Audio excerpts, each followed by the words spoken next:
दास। तो जैसे दादू दयाल जी ने भीमराज को देखा, उन्होंने कहा, आ रे मेरा भाई सुंदर। क्या कहा? आ रे मेरे भाई सुंदर। और भीमराज ने दंडवत प्रणाम किया, महाराज मेरा नाम सुंदर नहीं है, मेरा नाम भीमराज है, बीकानेर के राजा कल्याणमल का छोटा भाई हूँ, अकबर की सेना में था, ये घटनाएं मेरे जीवन में हुई, अब मेरा जीवन से मोह भंग हो गया, अब मैं संन्यास धारण करना चाहता हूँ, आपके पास रहना चाहता हूँ। दादू दयाल जी ने कहा, यार मेरे को तो नहीं पता था तू कौन है, शकल का फूट रहा है इसलिए मैंने तेरे को सुंदर कह दिया। राजकुमार था सुंदर रहा होगा, मैंने तेरे को क्या कह दिया? सुंदर।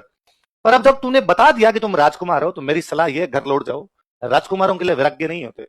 तुम लोगों ने जिंदगी में विलासिता देखी होती है, तुम लोगों ने जिंदगी में लग्जरी देखी होती है, और सन्यास का जीवन बहुत कठिन है, सब कुछ त्यागना पड़ता है, मोह माया छोड़नी पड़ती है।